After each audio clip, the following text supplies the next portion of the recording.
Hello, and welcome to another episode of Superpowers, the show where you get to experience the extraordinary. And today I have another extraordinary guest, and I'm really excited to have her with us today. Her name's Tanya Penny, and Tanya Penny is a life coach and an occupational therapist. And Tanya's got a great story. She is another example of somebody who came to some circumstances and realized that she had to stop looking outside of herself and started to look inside for healing and for her own transformation, which I think is more and more the kind of thing that all of us are needing and wanting to do and wanting to learn more about. And so I will let Tanya tell you her story. So, hello, Tanya Penny. How are you? Hello, Carl. I am doing awesome. Finally, I'm glad we could make this happen. I know you had a snowstorm. I had some things happen, and I'm really grateful and excited to be on your show today. So thank you.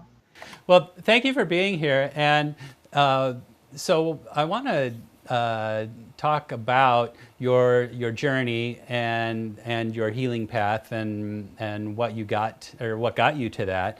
So let's talk a little bit about who you were, what kinds of things were expressing in your life, and what those patterns may have been, and what sort of led up to that critical mass point where you decided you had to do something other than rely on that world outside of you. Yeah, absolutely. I always tell my clients I like to look back, but I don't like to stare as in terms of the past. But I do think that our past is an important snapshot of where we are today, especially when you have something big like a chronic illness that comes knocking at your door. So I guess a snapshot of my childhood would be I'm an only child. I was not wanted or expected by my parents. Mm-hmm. They were very, very young. I grew up in small town Wisconsin. So just kind of giving you a picture of the mentality that goes in small town Wisconsin. I mean, not a generalization, but so growing up, I really experienced parents that did the best that they could. I don't blame them, but they were really young. They were really not wanting a child. Mm-hmm. And they were physically present, but not emotionally present. Right. Yeah. My dad also struggled with alcoholism, and he had what I would call a really harsh inner critic. Mm-hmm. And that came out at me and my mother quite a bit. Ah, right. He had a lot of rage. He had a lot of, so just kind of painting that picture. My mom had a lot of depression and anxiety, and their relationship was very chaotic and very abusive. Oh. So kind of growing up, I'm painting the picture because I think the environment we grow up in is a huge piece. Right. Yeah. To our current reality, our present reality. Mm-hmm. Agreed. So growing up, I mean, I did end up, breaking free of small town. I went to college in Madison. I went to school for occupational therapy. I always wanted to help people. I liked more of a holistic approach. And I continued to struggle with anxiety, my own anxiety and depression, my own feelings of, there was just this voice that always said I wasn't doing enough or I wasn't good enough. So I was really hard on myself. I kind of took on that inner critic voice that my dad had. Yeah. Struggled with weight, struggled with eating disorders, got myself in a bunch of abusive relationships, of course. That was my role model growing up, that was normal. Right. Yeah. And then it was in 2004, I was 29, and that was when the MS came knocking at my door. Right. I was working in a rehab facility at the time as an occupational therapist, and I was actually working with people who had MS. Mm-hmm. And I knew how bad it could get. A lot of the people I worked with were in wheelchairs. They couldn't walk. Some of them, didn't have a lot of movement from the neck up. So that diagnosis was a shock. Mm-hmm. And it really I would say I plummeted even deeper into anxiety and depression. Yeah, no, I can imagine that you did. Tanya, can you just, for people who may not know, I hear MS all the time, as far as I know that it's out there and a disease. I'm not entirely sure that everybody maybe knows what some of the symptoms are and what kinds of things are going on in your body when you're diagnosed with that. Yeah, absolutely. So MS is an autoimmune disorder, and Western medicine says that an autoimmune disorder means the body is attacking itself. Hmm. I'll get into what I believe it means in a little bit, but Right. some of the common symptoms, and here's the crazy thing and very frustrating thing for people with MS is the symptoms are very all over the board. So Yeah. everybody might have a little bit different. My MS symptoms were um, very uncommon, I think, but I lost my ability to speak. That was my first symptom. I couldn't Mm. find words. Hmm. And it happened in the course of 1 week. Wow. Yeah, I Wow. went from, it might have been 2 weeks, but I remember it being more like a week. I couldn't sleep. And every day I would get up and it would be harder for me to find words. Wow. Like I'd be doing my job, talking, trying to teach somebody at the rehab hospital, and all of a sudden, like the word was just not there. Hmm. Right. Very scary, very Yeah. scary. Yeah. That led me to going to the ER. They thought I Uh-huh. had a stroke, Oh. and it ends up I had MS. Right. And then after that, after the diagnosis, some of the other symptoms I got, I lost vision in my right eye. I had what would actually be like a stroke for many people. I had weakness and numbness on the right side of my body, Hmm. to the point that sometimes I couldn't use my right hand and I couldn't walk. So while all this is going on, I can. It seems like it was a fairly fast onset. So this came at you like a juggernaut, and you were already in a position of um, dealing with some anxiety and depression. So what was going through your mind as this was unfolding so quickly? I'm going to end up in a wheelchair. Mm. I'm going to end up in a wheelchair. I'm not going to be able, I'm a very active person, running and hiking and backpacking. And I thought, you know, holy crap, I am going to end up in a wheelchair and I'm not going to be able to do these things anymore. And I'll just want to die Right. because I'm just so active. And that's part of that's just part of who I am. Yeah. In Western medicine, my neurologists, yeah, they said, you're going to have to go on one of these Western medicine for MS, but they're only 30% effective.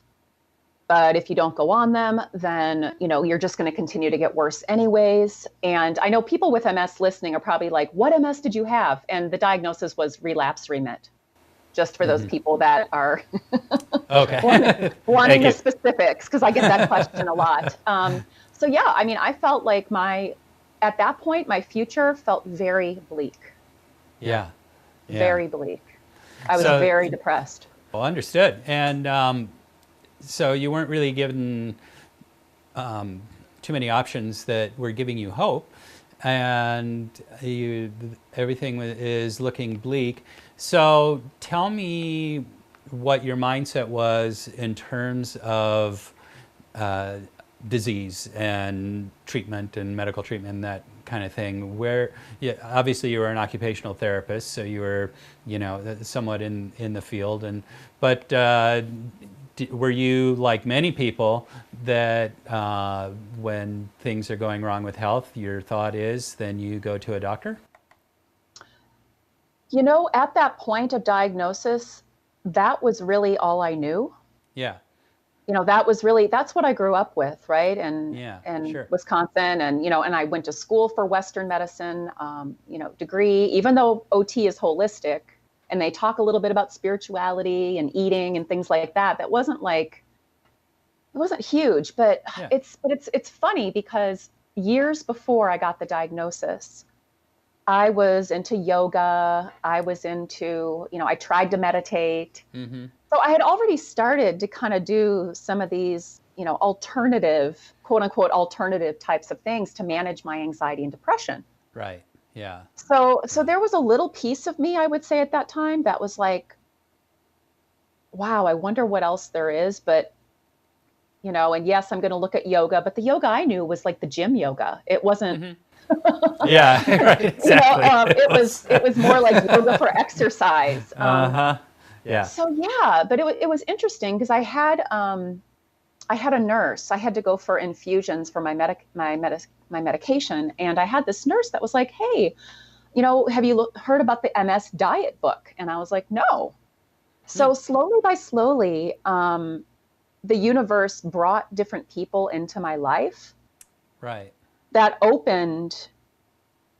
started to open the possibilities of there being another way. So whether it be Yeah. nutrition, I went down that path. Uh-huh.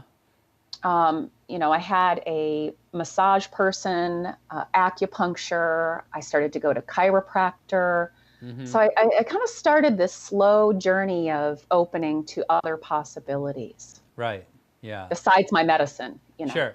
Well, and let's talk about that because the doctors mentioned to you that the success was roughly around 30% with that medicine. Were you noticing any improvements at all from the medicine? No, I continued to get worse. Yeah. Yeah. So, The relapses happened. Kind of how it went for me is, I started having more symptoms, and then I'd have periods where I didn't have any symptoms, or they were a little bit less, but then I'd have another relapse, and then the symptoms would be worse and they'd last longer. oh, I see. Okay. All right. So, is it kind of a cyclical type of way that the MS presents? That particular MS, breed of MS, the relapse remit. Uh-huh. There's that one, and then I think there's two other types. One's more of a progressive where you never have a remittance. Right. So, Yeah. so mine was the relapse remit, but every time I had a relapse, it lasted longer, and the symptoms went away less and less. Like I Got it. had Yeah. residual symptoms. Right. Okay.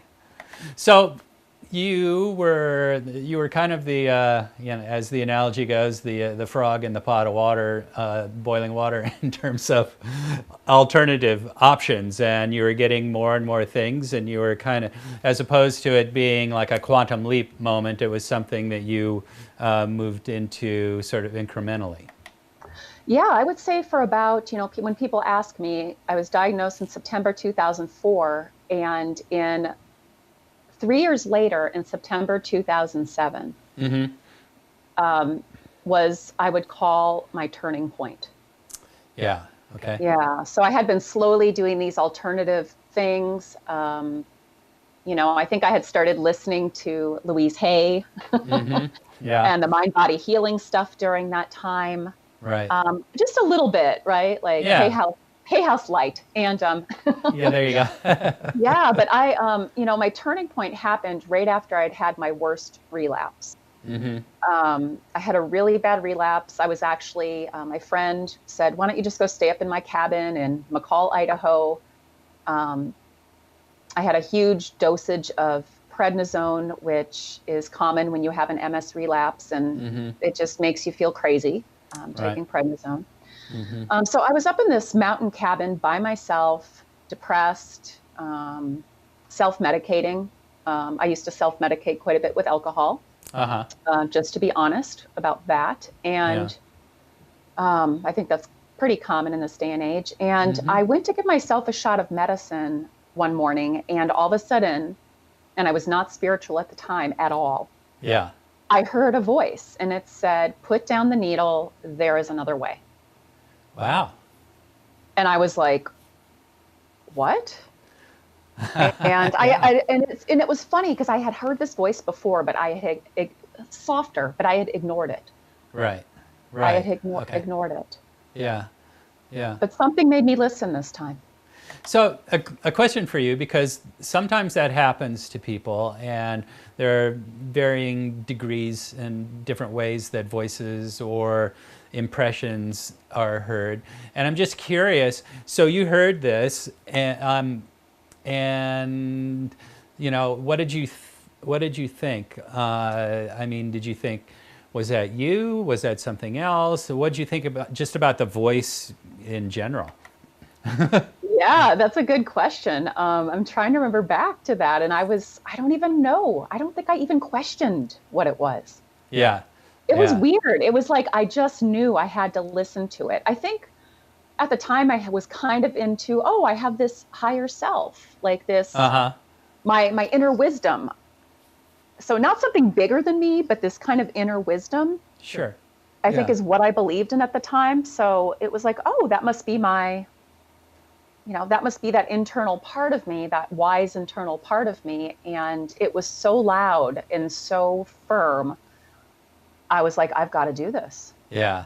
That's actually what I wanted to ask you was what was that experience like of the voice? What did it, was it your voice? Was it a neutral voice? Was it a male voice? Just curious. Yeah, I love that question because it's actually a voice I hear all the time now Oh, that's when I great. work Yeah. when I work with my clients and stuff. And Uh-huh. it's not female, it's not male. It's just I don't even know if I hear like I guess it's neutral for Yeah. me. Like I just hear words, Uh-huh. if that makes sense. Yeah. Like I hear words. Yeah. Yeah. The reason I ask that, Tanya, is there are so many people that are experiencing awakenings and openings of different sorts, and as you know, it's sort of like spokes on a wheel, all leading to the same hub. The experiences are different. It can be voices. It can be getting an impression of an experience. It can be a vision, that sort of thing. So, what I'm wanting to do is just sort of, let a little light in on what that was for you, but I also, know that people are experiencing their awakenings in a way that will make the greatest impression upon them. Yeah, absolutely. And, kind of on a side note or to feed into that is we all get our guidance in different ways. And I think originally we may get it one way, but then as we open the door to that, Hmm. the other senses or the other ways, like now I do get images and visions. Right. I don't just hear a voice, but at that Yeah. point I just heard the voice. Yeah. I think it was pretty neutral, and yeah, I didn't question it, which was Yeah. very interesting. Right. So that actually really was a quantum leap moment for you then, it sounds like, because the voice said there's another way and you believed it. So what did you do? Yeah, so I came back to Boise and told my husband at the time that what had happened and that I was going off my medication and doing more of the alternative route. And I didn't fully know what that was, and that did not go over well.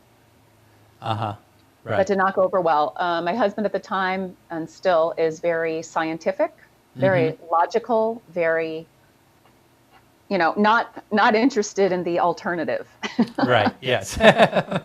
So, and he was very, and I understand he was very afraid as well, Yeah. right? He Right. was very afraid, but he forbid me, and I said, well, you can forbid all you want, but this is what I'm doing. Yeah. This is Right. what I'm doing. And my doctor, my neurologist, the same thing. She was like, no, like you need to stay on your medication. Mm-hmm. So definitely most people, except my alternative healing practitioners, tried to talk me out of it. Absolutely. Right. We're Yeah. not supportive.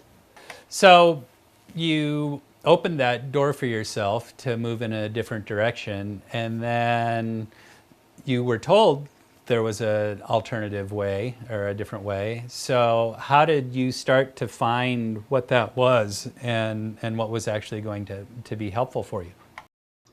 Yeah, I think the biggest thing that I started to move into is I really started to look at what Louise Hay was saying as far as mind body, belief systems, emotions.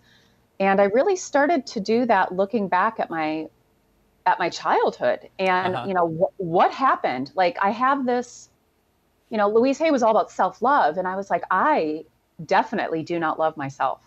Hmm. Like, so I really started looking at that piece Right. of, and I think I did look in her book, and autoimmune disorders had to do, with you attacking yourself. Right. Right. Western medicine, the body attacking you, but Mm-hmm. mind body healing philosophy said it's you attacking you. And I really Right. started to question, in what ways did I and am I still attacking myself? Right. Yeah. Was a huge piece. Yeah. Um, and definitely one of them was that voice in my head that just, man, it would just beat me down. Mm-hmm. I was stupid. I didn't do enough. I didn't, never good enough. Just shooting on myself all the time, especially because I physically couldn't do as much. It got even worse, of course. Yeah. Right. Right.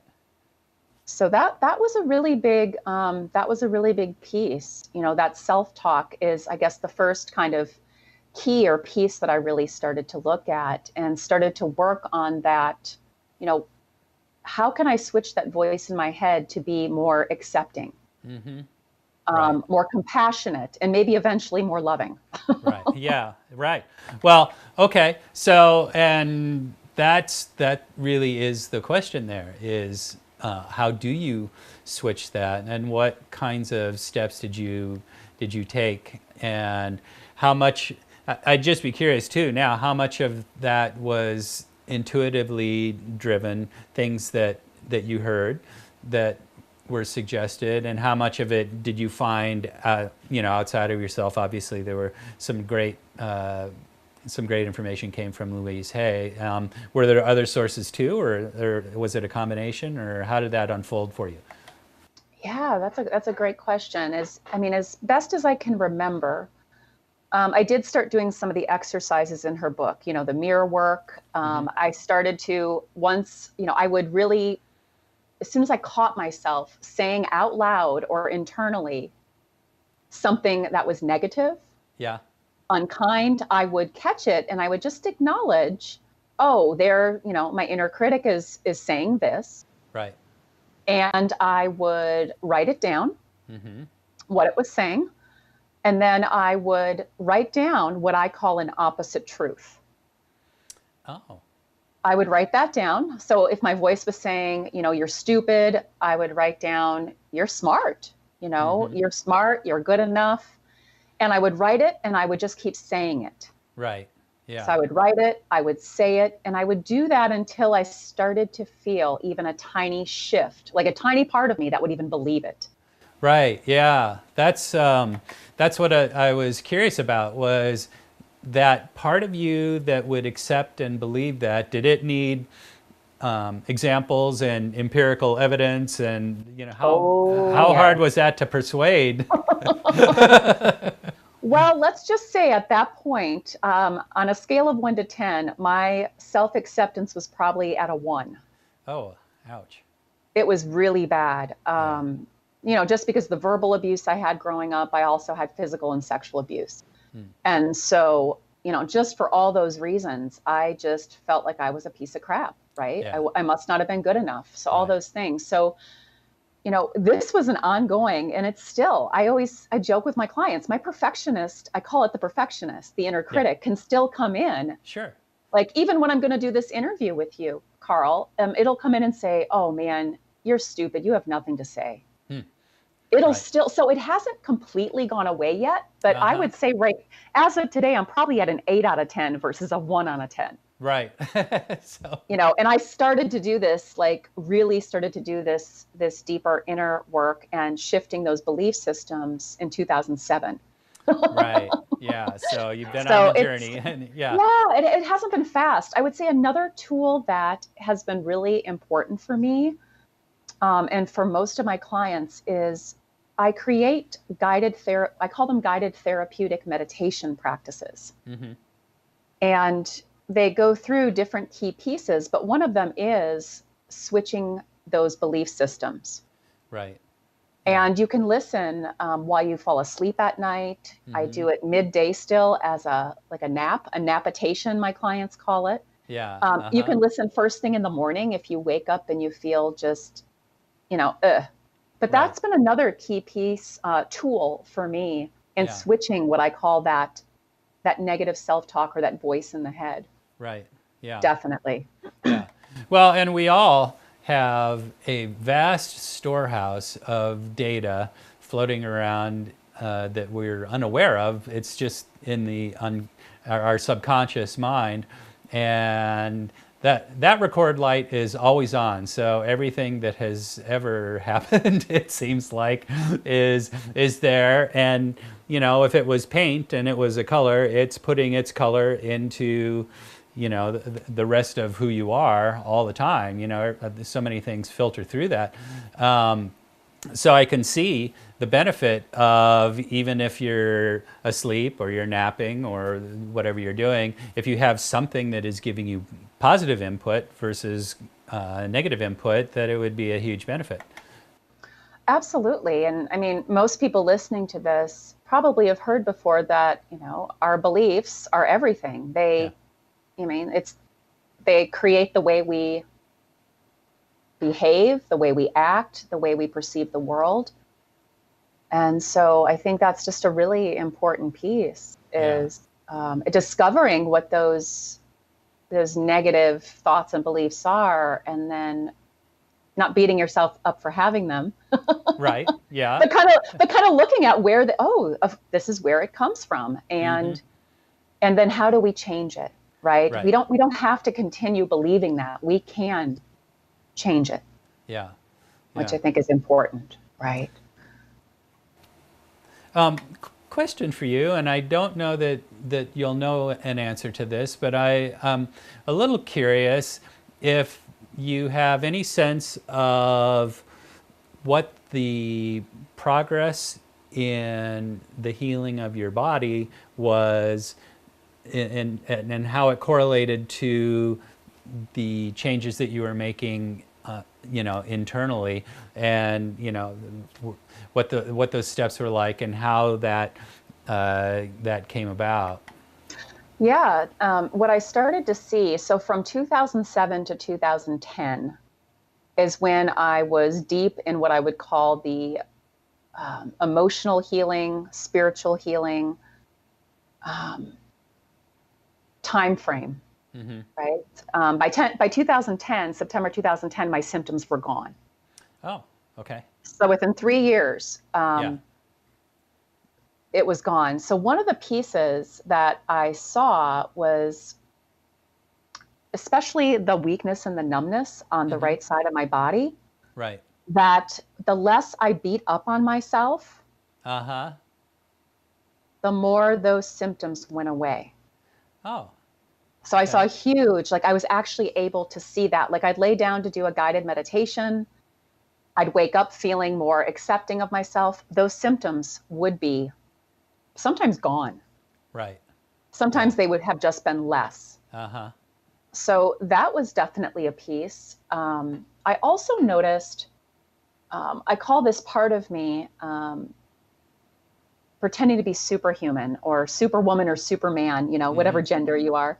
Yes. Um, it was the part of me, and this was another way that I attacked myself, is I would just push myself, not just mentally, but physically. I would push myself, go, go, go, do, even if I wasn't feeling great. Mm-hmm. Mm-hmm. And so I would also notice that if I was able to tame my inner superwoman and say, hey, I know that you want to get these other things done, but I think we should lay down and take a nap right now Yeah. and listen to a guided practice. And, Mm-hmm. I had to really talk her into it, because her whole belief system was the more she did, the more she was worth. Right. Got it. Yeah. So it was like, okay, if you lay down and you take this 30-minute napitation, you're actually going to be more efficient when you get up. You're going to be able to do more, and you're going to feel better. Yeah. So I was able to talk her into that. And Yeah. 9 times out of 10, I had more energy, because the fatigue, I forgot to mention, I had debilitating fatigue with the MS too. Right. Okay. That's a big common one. But yeah, I'd get up after my 30-minute napitation, and I was like, oh my God, my symptoms are gone, or almost gone. I have more Mm-hmm. energy, and now I'm able to go do something, like Yeah. cook dinner, go shopping, go for a Right. walk, whatever it was. Yeah. Yeah. So yeah, I was starting to see these, like the better that I was treating myself, the more nurturing I was, the less I Hmm. was physically and mentally beating up on myself. Yeah. The Right. symptoms started to go away and for longer periods of time until they were gone. Yeah. Yeah. Question for you. I wonder if you saw anything about this in the Louise Hay book, or if you have just speculated on it at all. I'm just curious about your thoughts on why it was the right side of your body was being affected, and how that would correspond to maybe any sort of beliefs or anything that you were carrying with you that would have directed it there specifically. I'm really glad you asked that question. Um, so the right side of our body correlates with the masculine, Hmm. and the left side correlates with the feminine. And definitely that masculine, we're going to call it the harsh masculine because obviously there's the, loving, kind masculine as well. Right. Um, but it was that part of me again, that perfectionist, that you got to go, go, go, do, do, do. Those are very male qualities, Hmm. right? You got to prove yourself in the world. You got to push yourself. You got to. Right. So that I believe is why it would show up on the right side of my body Hmm. Yeah. versus the left side of my body. Right. Yeah. Yeah, absolutely. And I'm trying to think back to my vision. It was my right eye, but I think I'm trying to remember my my anatomy and stuff, and I think it switches with the eyes, right? Oh, okay. I think it switches with the eyes, but in general, when you have an eye issue, Hmm. there's something in your life you don't want to see. Right. There's something you don't want to see, and at that point in my life, I was in a relationship that was not fulfilling. Right. So again, I think that's another key piece that I'm to bring up today is when you ask yourself how, whatever autoimmune disorder it is, Hmm. how am I attacking myself? Yeah. Right. One of the big ways that we attack ourselves is by staying in relationships that are unfulfilling, and I know some of us even abusive, Right. whether it's control, manipulation, Hmm. physical, sexual abuse, verbal abuse, or just unfulfilling. Like I'm just not happy in this relationship. Right. It's not feeding me. And so, yeah, that's a big part, was a big part of my healing, but also it is for a lot of people that I see is they need to actually vastly change the dynamic in their partnerships and friendships, or they might need to move on Right. if Yeah. that's not able to happen. Um, so yeah, that just felt like an important piece to add. Well, so let's also, I'd like to know within the context of that time when all of your transition was going on, how were you holding that in the relationship? For example, if you would say to yourself, I don't know, I just am not feeling fulfilled and it doesn't feel great.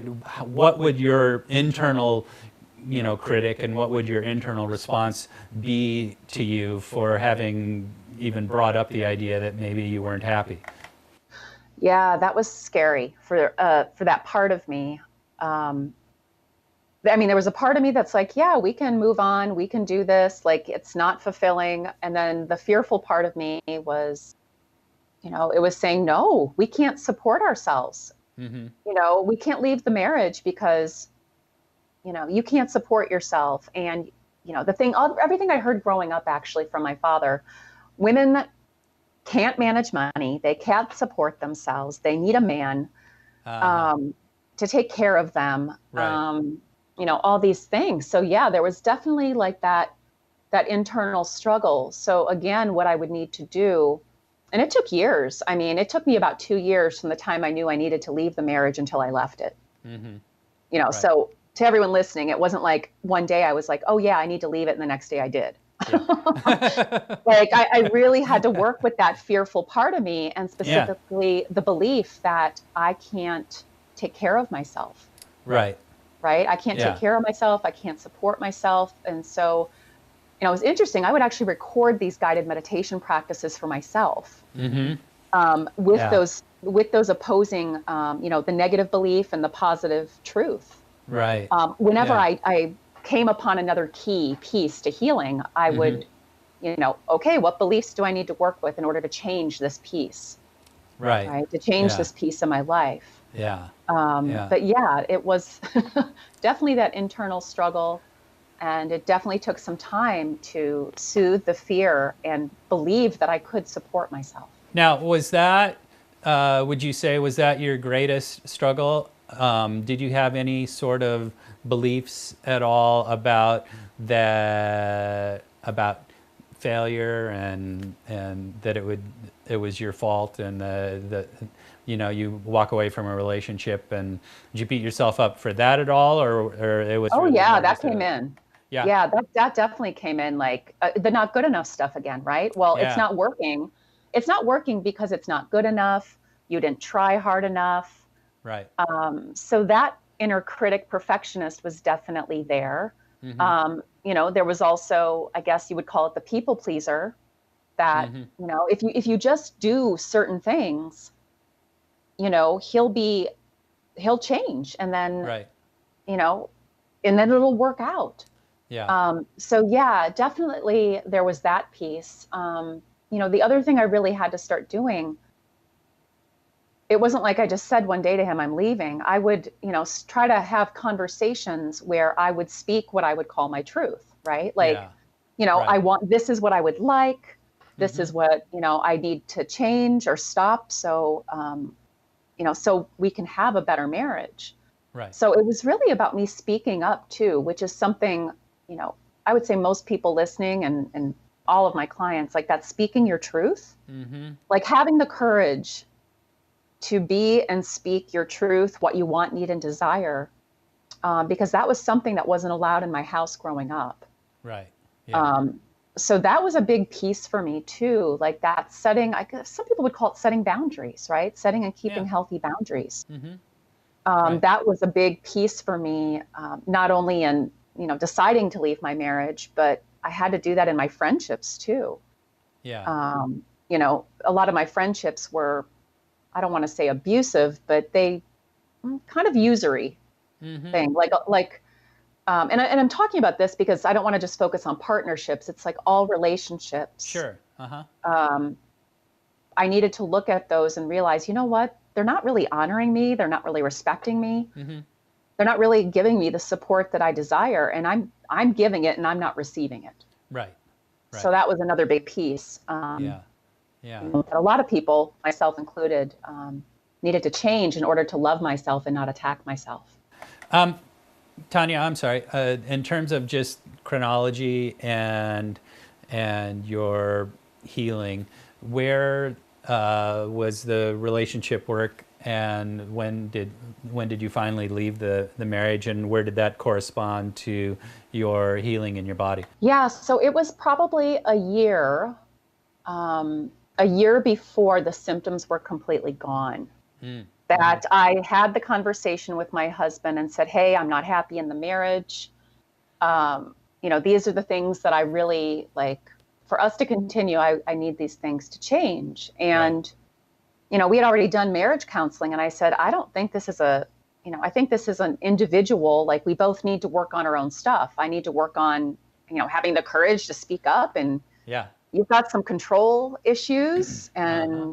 and, jealousy type stuff. And so, yeah, it was about a year before. And then it's funny because the correlation, I remember the divorce actually was asked for. This was January 2010, and it was November 2010 Mm-hmm. that I actually asked for the divorce. Yeah. Yeah.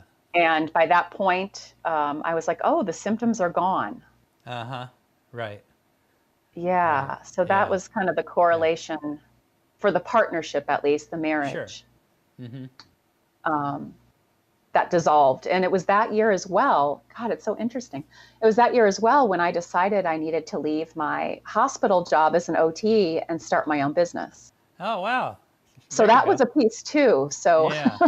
I guess Uh-huh. I'm bringing that up because that's another important piece for everybody listening. Is another way that we attack ourselves is we stay in work that is not fulfilling Right. Yep. or honoring. Yep.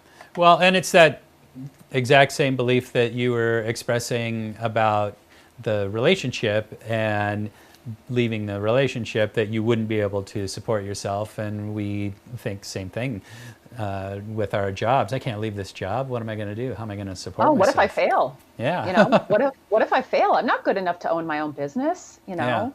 Right. Right. Yeah, so that was that year as well. That was, I think I put my notice in August of 2010 at the hospital, and yeah, that was not supported by my husband at the time either. So that created a little more Yeah. tension just to speed up the process of leaving the relationship. Yeah. But yeah, that was scary. It was that year was really scary. But there again, um, there was that part of me that did believe in something bigger, started to believe more in myself, Yeah.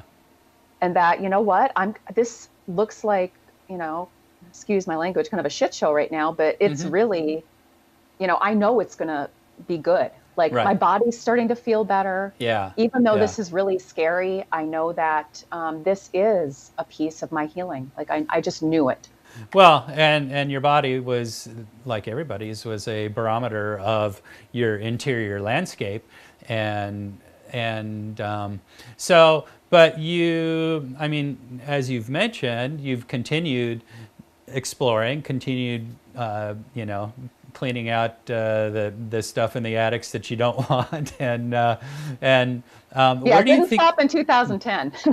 Yeah, exactly. I know. So where do you think at that point where your body had recovered really, or gotten to a point where now what it was expressing was at least not causing you pain? Where do you think you were?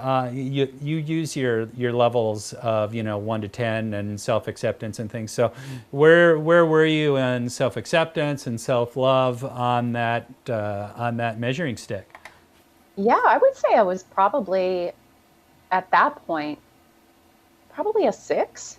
Yeah, yeah. Yeah, it, So it feels like it feels like a 6. Like that's the number that just popped in. right. Yeah. That it was there. And, and I tell it not just my clients, but everybody this, if I fell back into those attacking patterns again, Uh-huh. I have no doubt the MS would come back. Yeah. I have Yeah. no doubt Like too. you said, our bodies are barometer, and Yeah. the body never lies. Yeah. And so, yeah, it's not like, oh, it's healed forever. And now I can just do whatever I want and go back to the way, right. Back to the way I was treating myself. Right. Right. Um, Yeah. Yeah, so it just felt like that's important to share. One of the reasons I wanted to ask you that and bring that up, Tanya, is for people who are listening, that maybe this is sparking something that they see that could help them in some way, that they could use maybe in coordination with other things that they're doing. I didn't want there to be this impression that you were at a 1 and you had to get yourself to a 9 or a 10 for you to notice that there was some benefit to your body. So that was the reason I wanted to just kind of figure out where you thought maybe you were. Yeah, absolutely. Because some people listening are like, "Oh, I'm like a 3, and it's going to take forever to get to a 10." But no, I mean, I'm not there yet. I'm close. Right. Yeah. But I think as teachers and just human beings, I'd like to think we're going to arrive. But at this point in my life, there's still more layers. Yeah. There's Right. still more layers, and it's not that I never have a symptom. Like other symptoms. I have Hmm. GI stuff that I'm still working with Hmm. that is letting me know that there's more work to do. Right. Yes. But as far as the MS symptoms that I had, I know some people listening too might be wondering, well, how many lesions did you have? Because Hmm. that's how they kind of measure the MS. Right. And at my worst, I had about 80 lesions in my brain. Right. Um, and in Okay. 2010, when I had my last MRI, I had only 40. So 40 completely healed, gone, like they were Hmm. never there. Right. And then there were 40 left, but they were all inactive. Got it. Yeah. So it just feels important to share that for those people that want that type of information. Right. Well, and then taking that just a step further, is there, I don't know, is there a typical amount of lesions that somebody with MS has? And if you, would anyone ever have 200 or 300? Yeah, that's a good question. I honestly don't know the answer to that. Yeah. Okay. Yeah, I mean, I've worked with a lot of people with MS, and it's, you know, I would say 80 is quite a bit. Okay. Yeah. I I don't would know. say, as far as the people I've worked with, typically they have had less than 80. Right. So I'm guessing, 80 was quite a bit, but Yeah. I can't be sure. Yeah. Right. But Right. that'd be interesting to look up. Yeah. Google. Yep. Yep, Google it. So, well, so now we're actually to a point that I really want to be, which is what you have learned from all this, and you've talked a lot about that, but also now what you're doing with what you learned and how you're helping other people, because you've taken your own process and what you learned about that, and now you're able to really apply it and help other people with their journeys. Yeah, so I guess I mentioned a little earlier, I had been, before the MS came, I had been not happy as an occupational therapist, like knowing that there was something more. Right. And I would actually ask or just say, gosh, show me what it is. Yeah. And the MS was actually a piece of that, because it was through that, through healing, that healing journey, that I now take what I learned. I call it the 10 keys to a vibrant body and abundant life. And some of them I did share with you guys today. And that is what I've created and now teach. Yeah. And I do that through, I work mostly virtual. So I get to work with people all over the world, which is one of the reasons why I wanted to start my own business. Yeah. I knew at the hospital, number one, Western Medicine Hospital, they were not going to let me teach mind body healing philosophy. Nope. They did let me start a meditation program there, actually, and they're still running. Yeah, and they're still running it, which when I decided to leave, they let me train people, and so that's really cool. Yeah. That they were open to that. Right. But yeah, so now I get to work with people all over. I do a group program, Vibrant Body and Abundant Life Journey. I also work with people one-on-one. And just this last year, I started traveling and speaking and teaching workshops live, mostly in the United States for now. Right. And I do retreats. I'm actually leaving for Maui on Wednesday to host a retreat that I do there every year. Yeah. And I speak, things like this. I speak as much as I'm, asked or called to do it, to try and get the message out there that, whether it's MS, an autoimmune disorder, cancer, thyroid issue, fill in the blank, whatever symptom and or diagnosis your body has, it's giving you a clue. Yeah. As to where in your life you're out of alignment with your true self. Your divine self is what I call it. Yeah. And I did have a book published last year as well, which was pretty healing as well, to share a lot of my journey, including my childhood, which was not easy to do. So, so I also can support people that way. Yeah, just getting my message out there through that. Everybody's journeys are a little different, and we're all individuals, and things express in different ways for us. That said, would you find any sort of commonality in the kinds of things that, just when you're working with people, what you find most often that people are struggling with? Yeah. So, I mean, I've seen a huge correlation, and I'm not surprised, between specifically people with MS and sexual abuse. I see a lot of that. I see a lot of people that have thyroid issues. That's a common one that's just popping in. They typically need to work on setting boundaries. Interesting. Like speaking their truth, setting boundaries. Right. With other people. Or the flip side of that is to stop trying to fix other people's problems. So Right. speaking up when that's actually not their responsibility to do that. Right. Um, I tend to attract a lot of people also that struggle with excess weight. Uh-huh. That was one of my issues as well, Right. most of my life. And, that one's a little trickier. But that one has a Yeah. lot to do with stuffing, of course, emotional eating with food, Mm-hmm. stuffing their emotions. But again, a lot of them have had some sexual abuse. Right. Not always, but there's the protection piece. Yeah. Um, Right. yeah, so those are just a few, headaches and migraines are also very common with people I work with, Mm-hmm. and they typically have that like inner critic pressure. Like that's the Yeah. big piece that we have to work on with them. Right. Mm-hmm. So those are, I guess, a couple of common ones. Yeah. Yeah. Um, yeah, hopefully that was helpful. Yeah, no, that is helpful, and I just wanted people to have a little bit of an idea the kinds of folks that you work with, but also, you know, what sorts of things they might be doing to themselves that are creating symptoms. You know, because everyone probably at certain points has things go on, and they're not quite sure where it came from, and so where does the investigation start? Right, right. And another one that's popping in right now is depression. Uh-huh. A really common one that I dealt with. And, depression is usually anger turned inwards. Right. So again, there's pretty much always going to be a trace back to that inner critic. Yeah.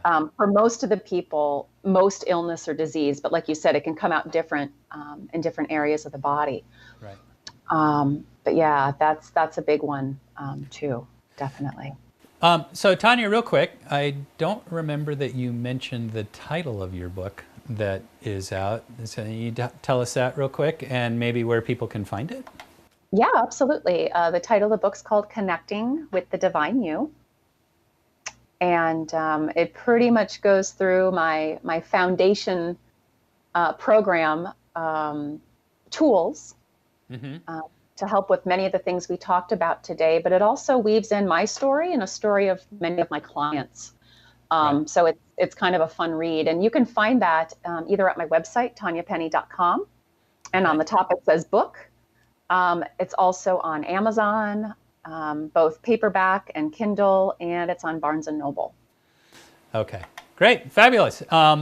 Now, one last thing I would like to ask you on behalf of our listeners is what they can do to get more information, and also just a little bit of an idea how you work. Do you do a lot of work with individuals? Do you tend to do more group kinds of things?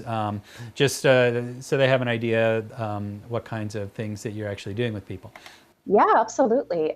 So if you want to get more of a taste of what I teach and the 10 vibrant body and abundant life keys, if you go to my website, tanyapenny.com, there'll be a little pop-up that says, get your free gift, Uh-huh. the Vibrant Body and Abundant Life Blueprint. And so you'll get a blueprint guide, you'll get an audio lesson from me going through the keys, and then you'll get to try one of the guided therapeutic meditation practices that I talked about today, which is one of my most powerful tools. And I serve people in many different ways. I have audio programs. Mm-hmm. I have a virtual group program, both a 3-month and a year long, Right. where we meet twice a month for group calls. They get audio lessons. We have a private community for support. And then I do also work with people one-on-one, because I know not everybody's into the group thing. Right.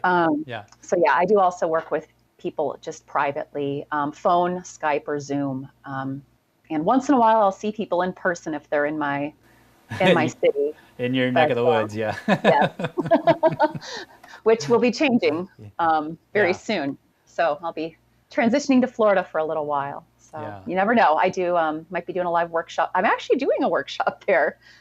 March 31st. So if you want to see any of my live events, if you want to see any of my live events, when you go to my website, you just click on the top, it says tour. And that Great. gives you all of my live in-person type stuff. Wonderful. Well, Tanya, thank you so much for coming on and talking to us and sharing your story. Just so that I really was very interested in being able to share that with people so that other possibilities kind of pop into their awareness and they know that there are other places you can look besides the pharmacy to get some relief from what's going on. Yeah, absolutely. And I think, thank you so much for having me. It's been my pleasure. And I guess, just one thing to remember is wherever you are in your healing journey, to not think you should be doing better, or you should be doing something else, or you're not doing enough. I'm a big, like, one of my big things is progress, not perfection. Hmm. And just be really gentle with yourself. And, we all have, and don't compare yourself, Right. because people say, well, I've been on this journey for how long? And it took you only 3 years. Well, I've helped people, to get through it in 1 year. And Right. it's like, we all have a different path. Yeah. Things that our soul is meant to learn, Right. experience. Yeah. So I think it's important to remember that.